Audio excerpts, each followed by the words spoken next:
In today's video, I'm going to teach you how to create a sales invoice in Xero. If you've been tasked with managing your business's finances or you're simply curious about how invoicing works in Xero, this guide will help you navigate through the process smoothly. First, you need to head over to Xero's official website. Just open your web browser and type in xero.com. Once there, you'll notice the login button prominently displayed at the top right corner of the homepage. Go ahead and click that to proceed, and enter your login credentials to access your Xero account. Now that you're logged into your Xero dashboard, direct your attention to the taskbar menu at the top of the page and look for the Sales option. Click on it, and you'll find yourself in the Sales section of Xero where you'll manage invoices, quotes, and more. Inside the Sales section, you should see an option labeled Invoices, likely appearing as part of a menu or a clickable link.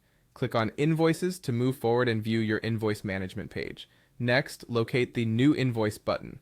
It's your gateway to creating a brand new invoice for your business. Clicking New Invoice will bring up a template or a form where you can start entering all the necessary details for your sales invoice. On your invoice form, start filling in the details.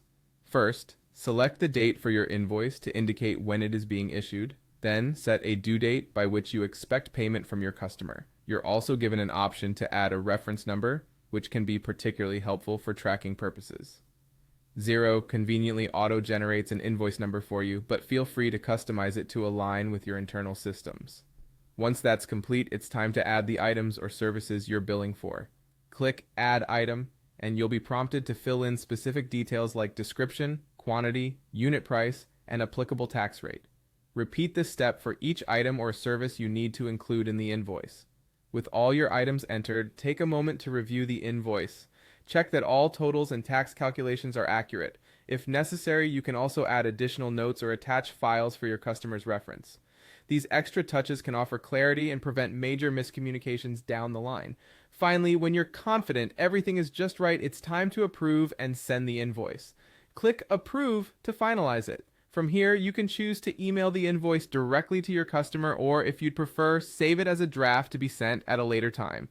Having this flexibility allows you to manage your invoice dispatch according to your business needs. And there you have it, a complete guide to creating a sales invoice in Xero. Remember, practice makes perfect, so don't hesitate to explore further and customize your invoicing process to better suit your business needs. Thank you for watching, and happy invoicing!